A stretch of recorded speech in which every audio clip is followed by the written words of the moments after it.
I don't know about you, but when someone says, I respectfully disagree, what they usually mean is, I'm about to rudely argue with you until we're both angry and nothing's been accomplished. We're living through one of the most polarized periods in modern history, made worse by the ubiquity of social media, the 24/7 news cycle, and the destruction of trusted sources on both ends of the political spectrum. Socrates believed in knowledge through discourse, but discourse as a respectful intellectual pursuit has lost its cachet. Then again, Socrates was put to death by poison hemlock for pissing off everyone in Athens with his relentless questioning, so maybe respectful discourse is more of a romantic ideal than a lost art. I was thinking of the immortal words of Socrates, who said, I drank what?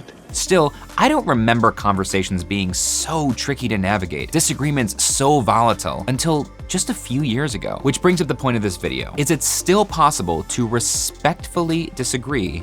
And if so, how? Honestly, I was losing faith, but then I watched Russell Brand debate Ben Shapiro on Russell Brand's podcast, Under the Skin. What could have been a mess was instead a calm and considered discussion on a range of topics. So let's take a brief look at how these two intellectual heavyweights on opposite sides of the political spectrum managed to respectfully disagree so productively. And whether you side with either of them or neither of them isn't the point of this video.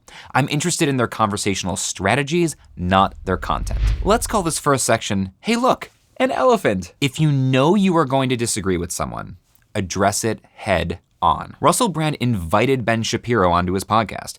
He was absolutely aware that they disagree on a host of fundamental issues, and both were prepared to have those conversations. But instead of just diving into a 2-hour heated debate, Russell immediately pointed out the elephant in the room. This is, I suppose, a peculiar time for us to be having a conversation, sort of culturally, geopolitically. You've probably got I watch a lot of your content, as I said just in our brief chat before, and like I'm sure you, even if you don't watch my content, and I would never assume, I imagine you sort of know who I am. So how do you generally approach conversations with people where there is an assumption that we're on across some real or imagined cultural line? Does it make any particular difference to you? In just a few seconds, he accomplished more than many of us do in an entire conversation. So let's break that down.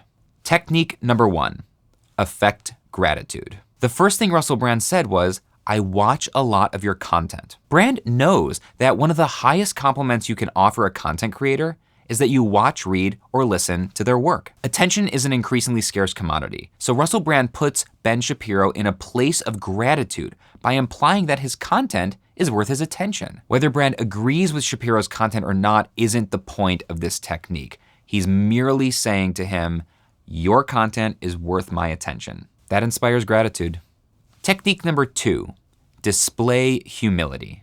Shortly after affecting gratitude, Brand cuts down himself. He says, even if you don't watch my content, and I would never assume. So what Brand's doing here is he's letting Shapiro off the hook for feeling guilty in the event that Ben doesn't reciprocate.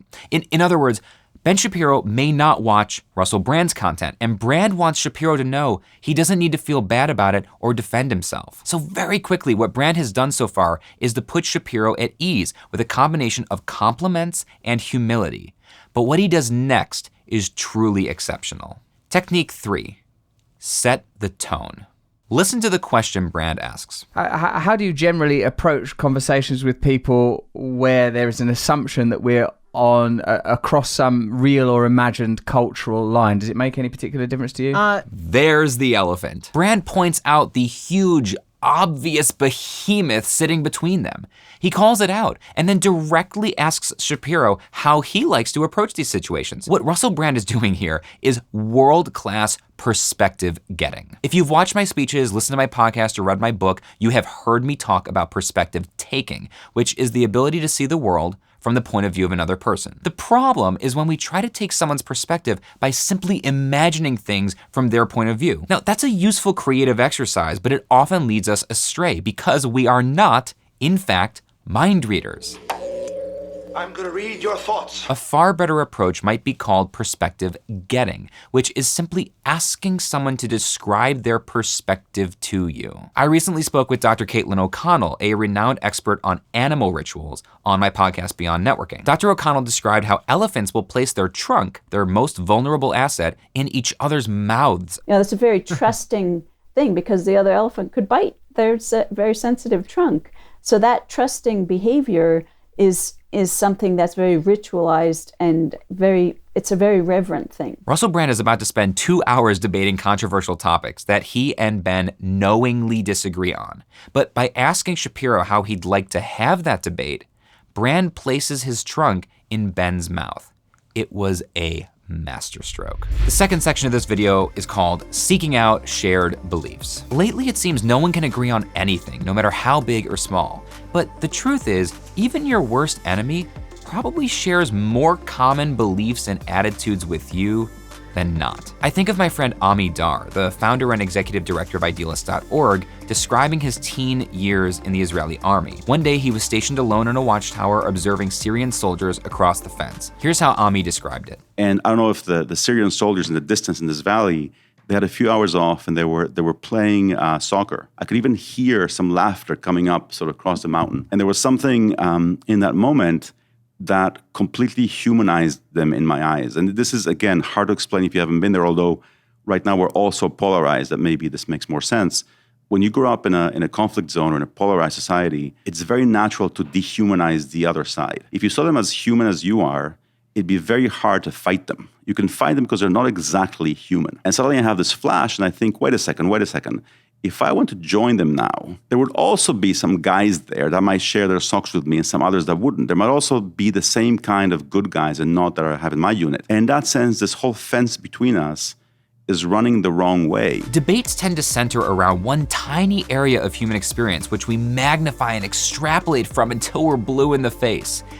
Much of that wasted energy can be avoided by deliberately and openly finding areas of common interest. Which leads us to the fourth and final technique in this video. We're the same, you and I. At least 4 times during their conversation, Russell specifically called attention to something he and Ben Shapiro had in common. One of the areas where I reckon you and I perhaps have a lot in common, obviously, we've both got families. I feel your family's pretty young. Diminishing the role of religion in cultural life is probably something where you and I would have a lot of common ground. This is one of those techniques that's simple, but not easy. It takes a lot of self-confidence and self-assuredness to reach out across the fence and shake hands with the enemy. But in doing so, Brand keeps the debate from spiraling out of control, letting emotions get the better of either participant or devolving into personal attacks. Then you can each calmly and reasonably discuss the tenets on which you diverge, which end up feeling minor in comparison to how many things you've already agreed on. It's a beautiful technique, and Russell Brand does it masterfully. We cannot meaningfully disagree with someone without a shared set of assumptions. There must be a foundation on which we agree, a bedrock of facts or assertions for us to diverge from. What's lost in so many debates these days is an outright acknowledgement of those facts, or even an attempt to discover them. Connection is not about agreement. Connection is about understanding. It's clear Russell Brand and Ben Shapiro do not agree on many important topics. But by affecting gratitude, by displaying humility, by setting the tone and seeking common ground, Brand created an environment in which all participants could engage in a meaningful debate. They may never be best friends, but I bet they could share a cup of coffee without coming to blows. Hopefully soon we can move all of society back to the agora. Poison hemlock notwithstanding.